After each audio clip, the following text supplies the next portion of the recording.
Boa noite a todos, sejam todos bem-vindos.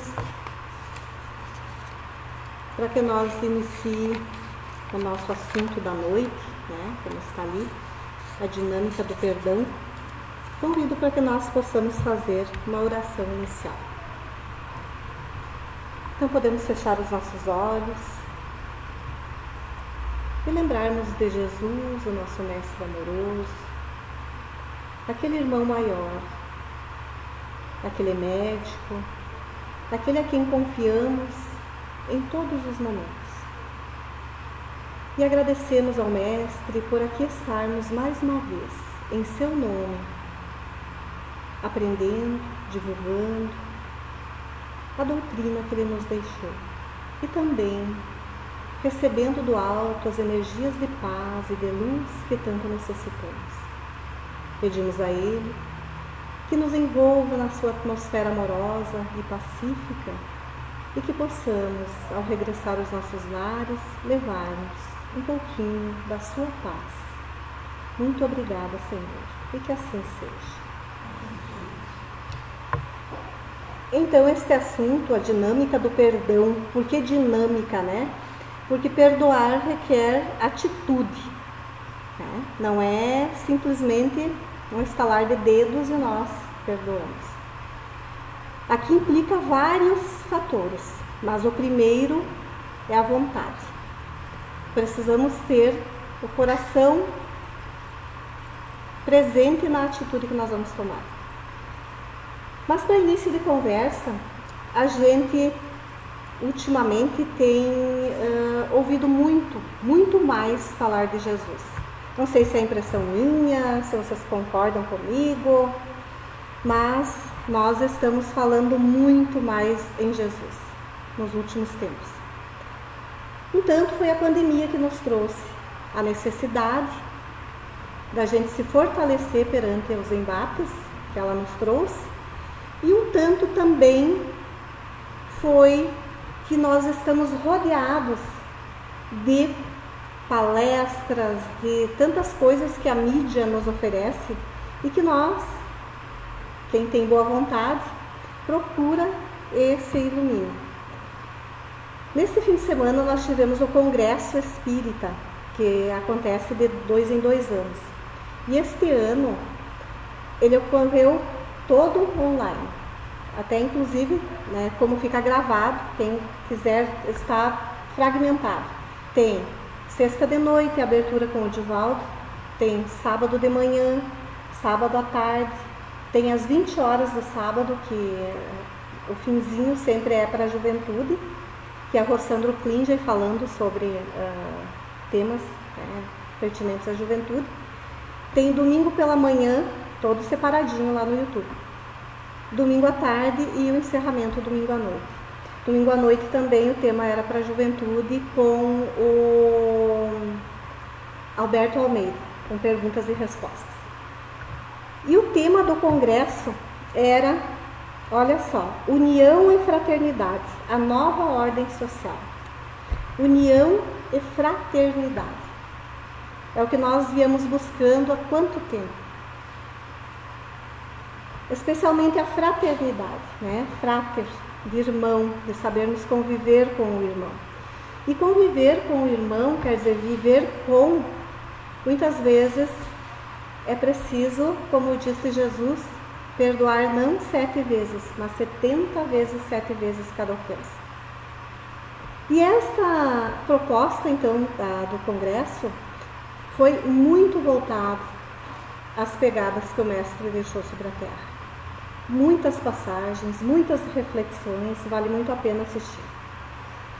Então, a gente tendo, por um lado, a necessidade da autoiluminação e, por outro, tanta proposta que a gente pode consultar, porque um tempo atrás, o que nós tínhamos? Casa espírita, vir aqui, né, ouvir a palestra pessoalmente, e era tudo presencialmente. E hoje tem muito o que nós ver, né, pesquisar nas redes sociais. Então, elas vieram somar conosco. Porque quando a pandemia chegou e nós tivemos que fechar as casas espíritas, os nossos lares viraram templos.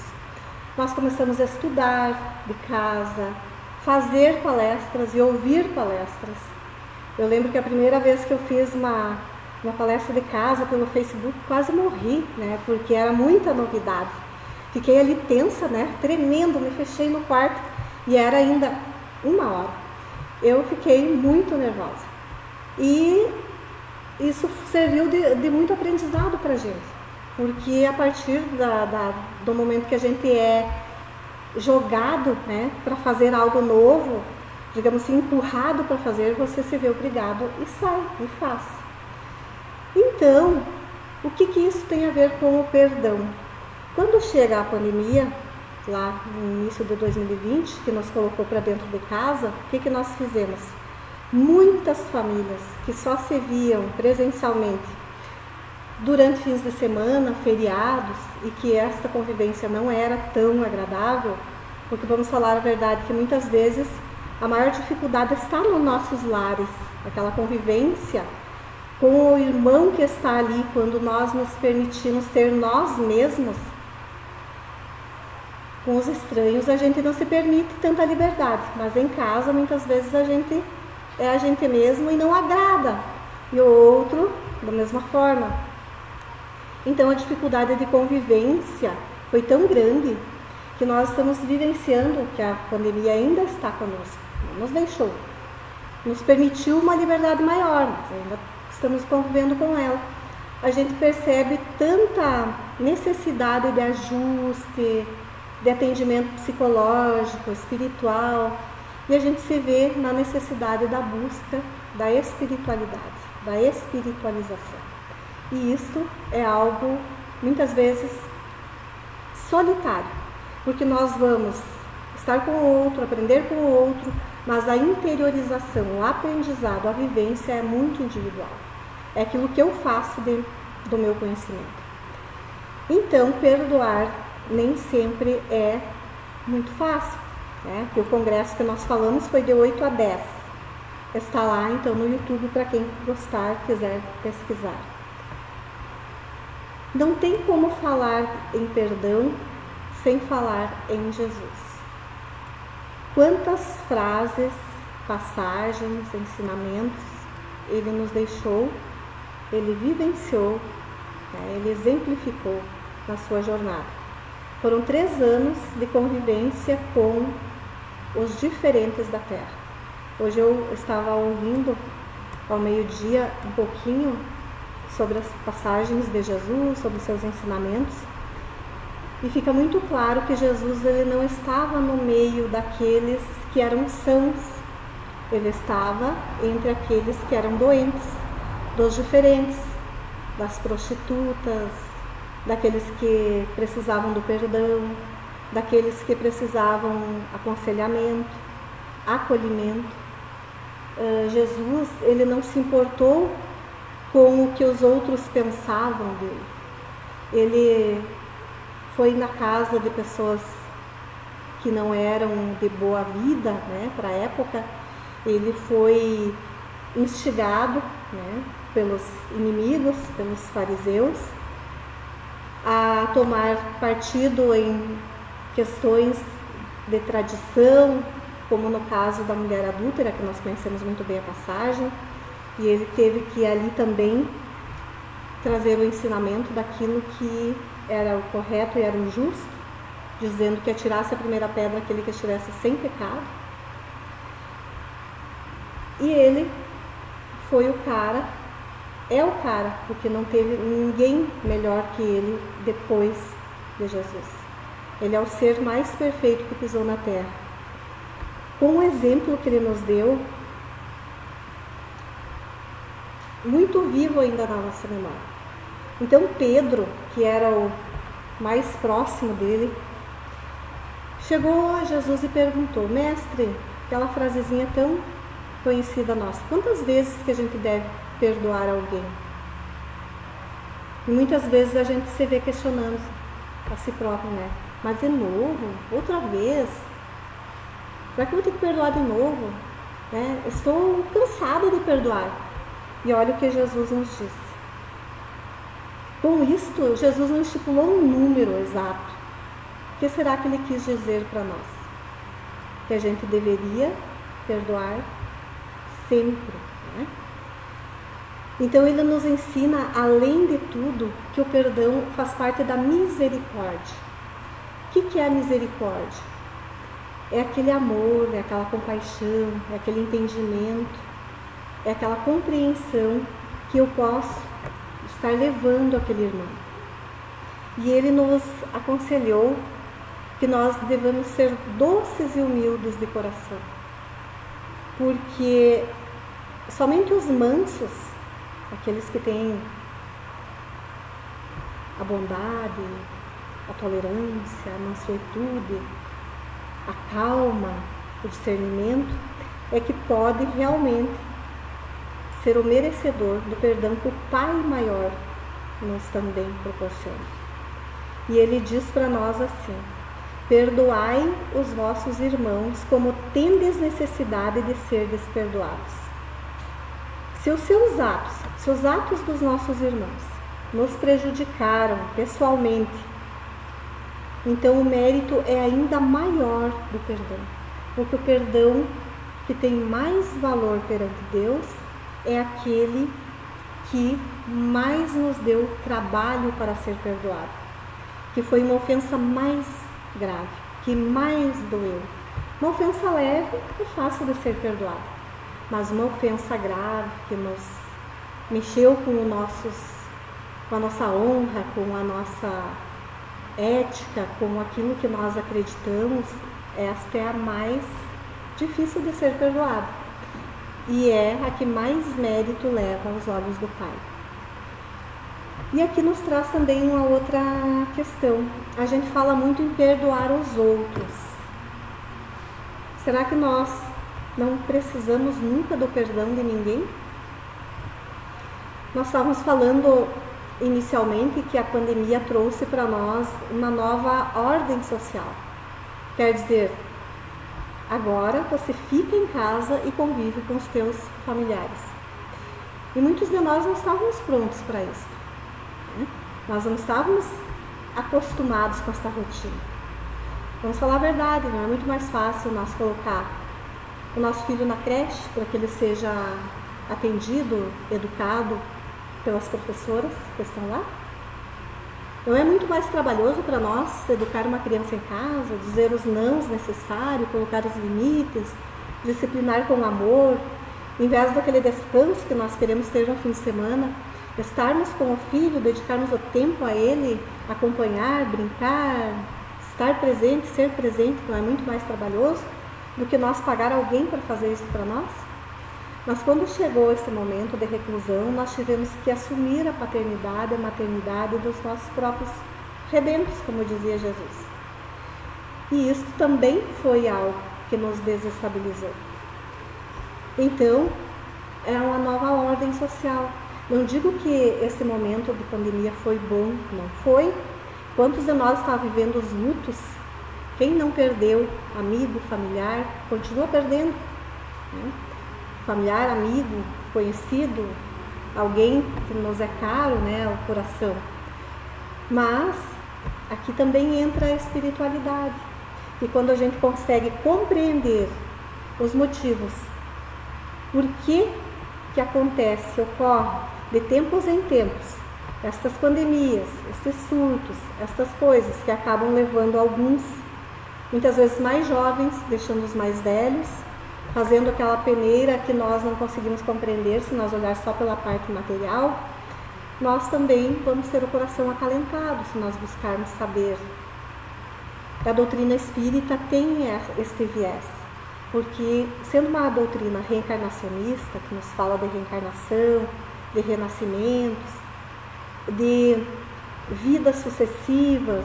Nos fala também, através da mediunidade, de que o contato pode ser feito com os nossos entes queridos, se realmente o amor ele é verdadeiro durante o sono, muitas vezes, sem nós nos lembrar perfeitamente no outro dia, durante a noite nós tivemos esse contato.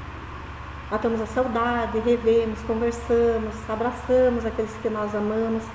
E muitas vezes os sonhos são muito diretos, aqueles sonhos que são para ficar mesmo. Quem de nós nunca sonhou um sonho tão real e acorda no momento que o sonho está em andamento? E fica aquela reflexão, fica aquela lembrança tão clara de ter conversado, das palavras terem sido ditas. Esses são os encontros que nós temos e é a prova de que o nosso familiar não morreu. Ele deixou o plano físico, mas está tão mais vivo que nós, porque quando a gente desencarna e deixa o corpo aqui na Terra e fica somente no plano espiritual, nós temos muito mais capacidade de lembranças das nossas vidas anteriores.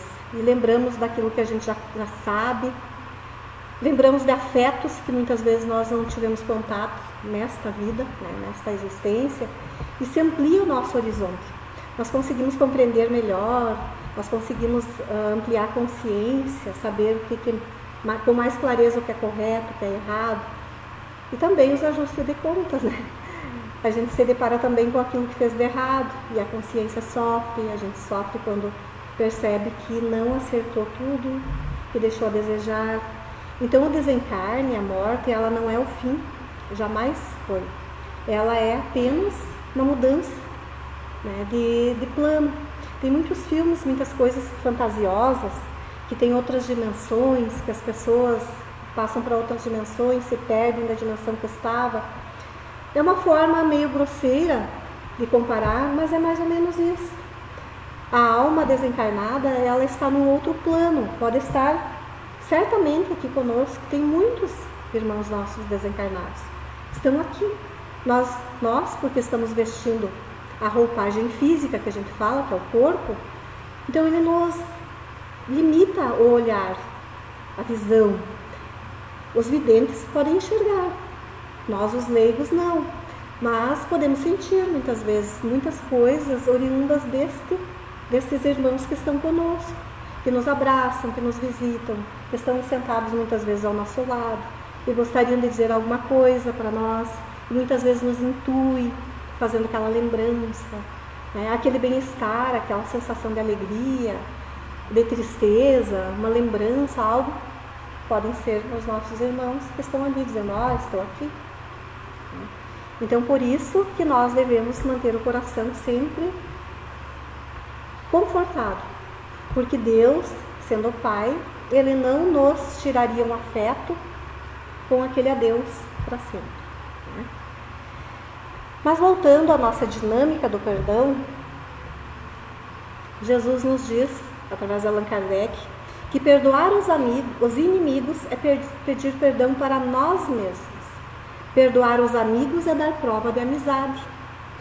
Quanto a gente tem que perdoar os amigos? A gente tem aquela ideia de que amigo, familiar não podem nos machucar. Mas como eles estão mais próximos de nós, muitas vezes são eles mesmos que nos machucam com mais facilidade, que nos ofendem muitas vezes, porque a gente deixa se ofender, a gente ainda é imaturo. Quando a gente consegue perdoar de coração um amigo, é dar prova de amizade. Dizer, olha, né? Também te feri às vezes, né? Então estamos quite agora. E perdoar as ofensas, então, quando a gente consegue perdoar, é sinal de que nós estamos progredindo na escala do progresso espiritual. E daí nós nos questionamos, será que somos só nós que precisamos perdoar alguém? Ninguém precisa nos perdoar? Somos perfeitos? Sabemos que não. E muitas vezes esse perdão que nós esquecemos de fazer é o auto-perdão. É perdoar a nós próprios, nos dá o direito de errar. Não que nós devamos ser inconsequentes de dizer assim, eu tenho que me perdoar todas as vezes.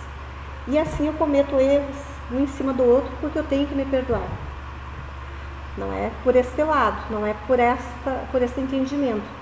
Mas quando a gente percebe que errou feio com alguém, com alguma coisa, com alguma situação, que veio aquele arrependimento, aquela angústia terrível, deixamos passar para que ela cale verdadeiramente em nosso coração. E depois nós temos que fazer o trabalho, o retorno do auto perdão. Porque se nós ficarmos fechados naquela angústia, naquele sofrimento, nós jamais vamos evoluir. Nós jamais vamos fazer coisas boas em relação a nós próprios e aos outros se ficarmos caídos. Porque daí vem a depressão, vem aquele sofrimento, vem aquela necessidade de que alguém nos ajude a nos reerguer. Então é importante que, quando nos depararmos com algo que ofendeu, magoou alguém, que a gente possa ter a humildade de pedir perdão, pedir desculpas. No momento que nós estivermos fazendo isto, começa a nossa transformação, o nosso auto-perdão. Por que a gente erra conosco, com os outros? Muitas vezes não é a maldade, é por invigilância. Quer dizer, a gente não está inteiramente prestando atenção naquilo que está fazendo. A indiferença com o outro, com a situação, que é uma falta de amor, porque quando a gente está com alguém e está indiferente às necessidades ou à presença daquele alguém, é porque nós não estamos ainda com o coração amoroso em relação àquela pessoa. A intolerância também, não tolerar, não perdoar, não desculpar. E também a ignorância. São tantos fatores que nos levam a cometer erros conosco e com os outros, porque a gente é ainda imaturo na caminhada. E ainda, Kardec continua nos dizendo assim, ó, se nós formos duros, exigentes, inflexíveis, se nós guardar até mesmo uma ligeira ofensa, como que nós queremos que Deus perdoe as nossas ofensas cotidianas? Então nós não podemos ser esse ser humano inflexível. Nós precisamos mudar essa nossa atitude se nós ainda tivermos, trabalhar nela. Porque a inflexibilidade, a dureza de coração, ela afasta as pessoas de nós. Nos transforma naqueles seres humanos que as pessoas somente aguentam. Mas amar de verdade é difícil. E Jesus nos segue dizendo, está lá no livrinho Em Paz com a Vida, do Cleto Butz. Nós temos aqui na sociedade. É um livrinho muito valioso, tem muitos ensinamentos de forma muito simples para nós entender. Cleto Butz nos diz lá, então, na página 124, que o perdão é uma decisão muito sábia, não só pela religiosidade que ela possa nos trazer, mas a ciência já comprovou que o perdão é fonte de saúde, porque a mágoa, o ressentimento, a raiva e toda aquela negatividade, aqueles sentimentos negativos, nos deixa fragilizados, baixa a nossa saúde, a nossa questão de nós estarmos fortalecidos para não pegar as doenças. A nossa imunidade fica baixa. Então, sentimentos negativos, sejam eles quais forem, para aquele que alimenta, é muito sério. É uma questão de doença física, inclusive. E ao contrário, quando a gente age com tolerância, com indulgência, procurando não guardar os ressentimentos, levanta as nossas defesas imunológicas. Então, muitas vezes a gente alimenta sentimentos negativos em relação ao próximo, fica ali com raiva, com aqueles pensamentozinhos, que a gente tem o anjinho, né, e o anjinho mal, o do bem e do mal. E aquele anjinho do mal muitas vezes fica ali nos dizendo, né, coisas negativas em relação ao outro. Se o outro estiver bem, se ele estiver lá com o pensamento voltado ao bem, fazendo coisas positivas, aquele sentimento negativo, aquele desejo do mal que nós lançamos a ele, volta para quem? Para nós.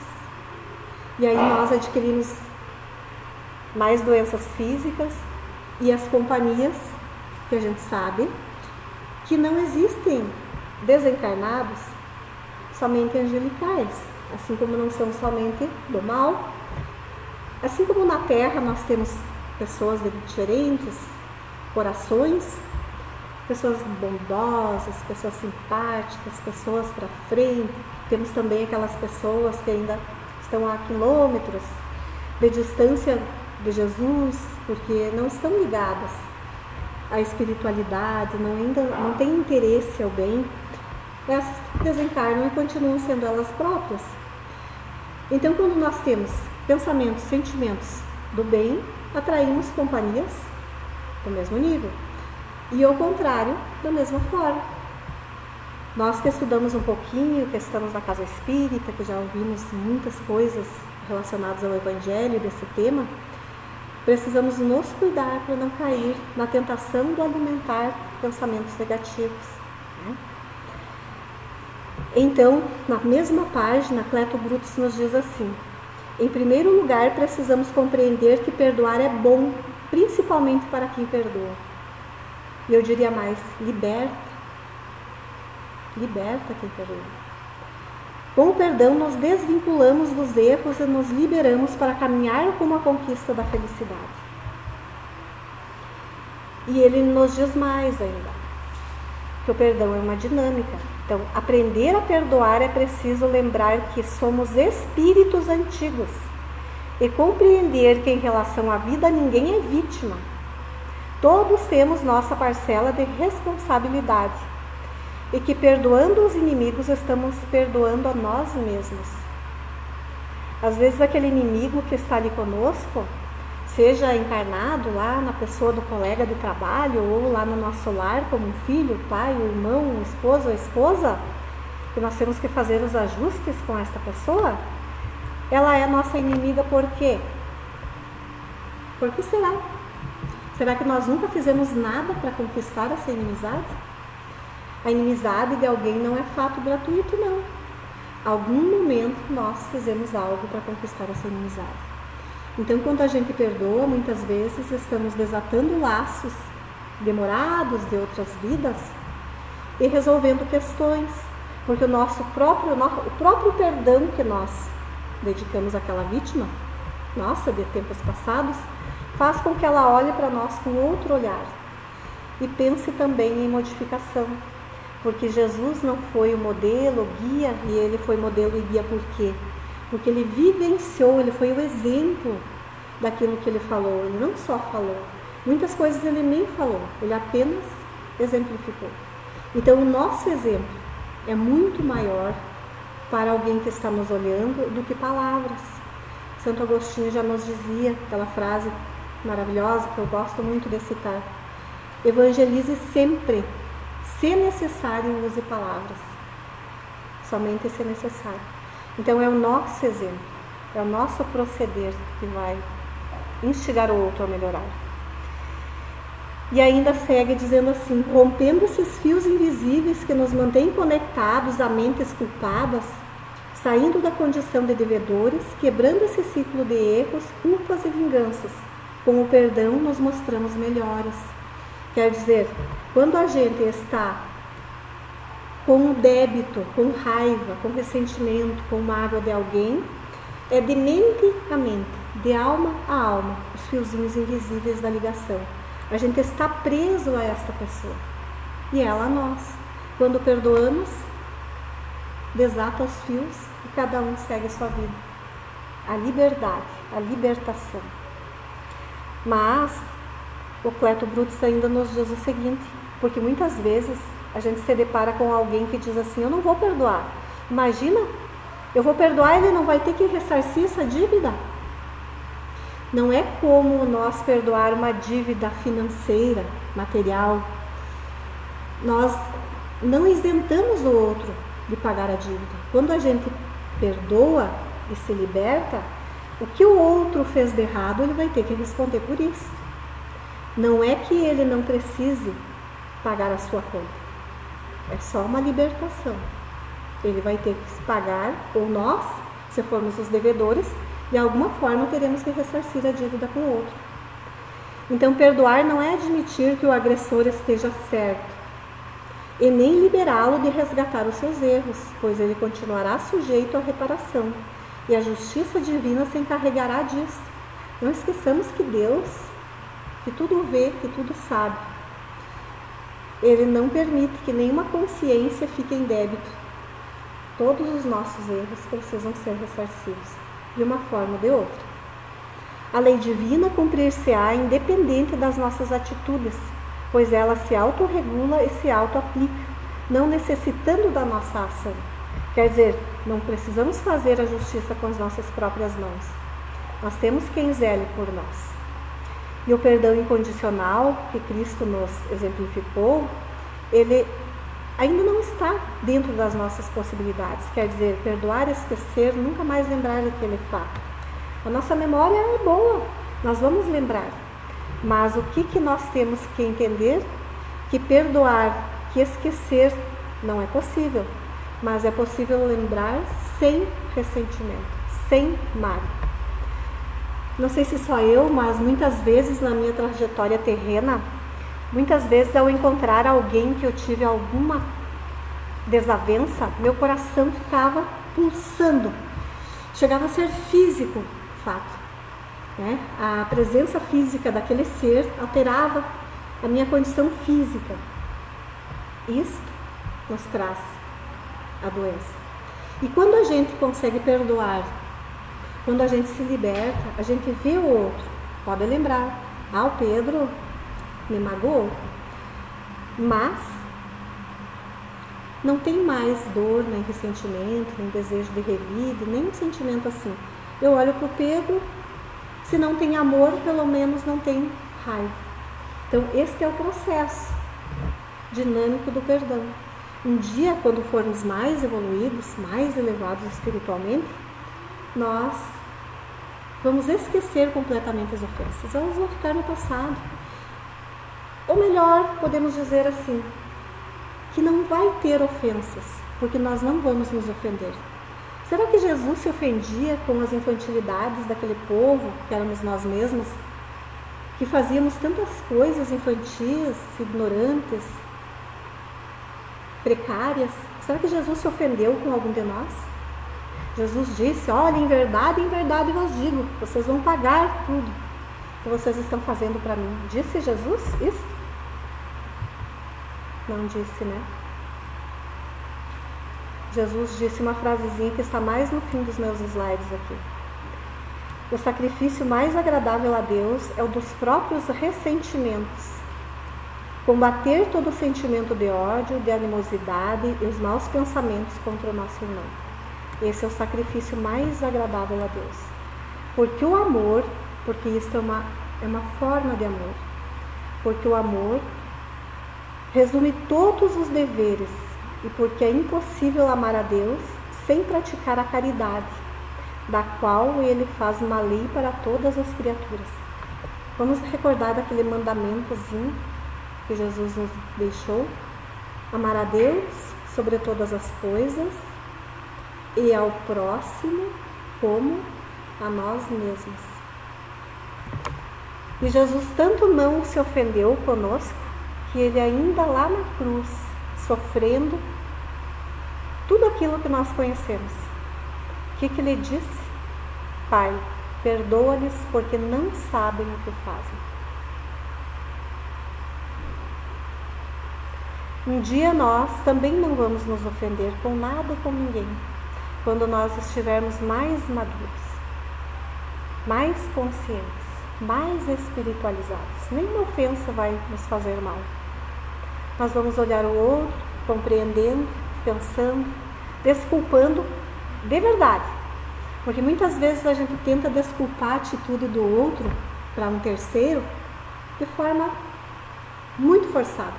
Porque nem nós próprios acreditamos naquilo que estamos dizendo. Mas quando nós conseguirmos desculpar o outro, achando um motivo porque o outro estar agindo daquela forma, de verdade mesmo, nós não mais nos ofenderemos, porque nós vamos olhar o outro com um olhar fraternal, de irmão para irmão, e pensar assim: hoje ele não está bem. Amanhã pode ser eu. E assim a gente se entendendo, se compreendendo, se abraçando fraternalmente, não mais necessitaremos de perdoar ninguém, e ninguém nos será motivo de raiva ou de ressentimento. E se nós nos sentimos ofendidos por algum motivo, lembremos daquela frasezinha também que diz assim, que o mal não merece comentário em tempo algum. Quando a gente é ofendido, muitas vezes sai correndo para contar para alguém, olha o que fulano me fez. E assim, do nosso próprio ressentimento, nós criamos uma rede de pensamentos negativos, sentimentos negativos. Então, se formos ofendidos, magoados, calemos. E no momento que pudermos, façamos uma oração. Porque já tem aquela outra frasezinha também que diz assim, se não tiver nada para fazer, faça uma oração. E falando em oração, vamos fazer a nossa, para encerrar a nossa atividade da noite, que a gente possa sair daqui motivados a perdoar. Então agradecemos ao Mestre por tantos ensinamentos, por Ele estar conosco em todos os momentos, por Ele ser o motivo da nossa vida, por Ele ser a luz no nosso caminho, por Ele nos ter deixado através do Espiritismo, que nós espíritas estudamos com tanto amor, as pegadas luminosas, explicativas de tantas questões que nós ainda nos fazemos. Mestre amoroso, muito obrigado por tudo que nos dás. E rogamos que Tu possas visitar o lar de todos nós aqui presentes, iluminando com a Tua presença amorosa cada lar, cada familiar nosso que por lá estiver, possa ser envolvido pela Tua energia amorosa, fraterna, que Tu deixes pegadas luminosas nos lares, não só de nós aqui presentes, mas de toda a família do planeta Terra. Que cada lar seja visitado, parado, e que o nosso planeta envolvido por essa atmosfera de paz, de amorosidade, de saúde, Senhor, que possamos estar fortalecidos pela Tua presença, hoje e sempre, Mestre amado. Que assim seja.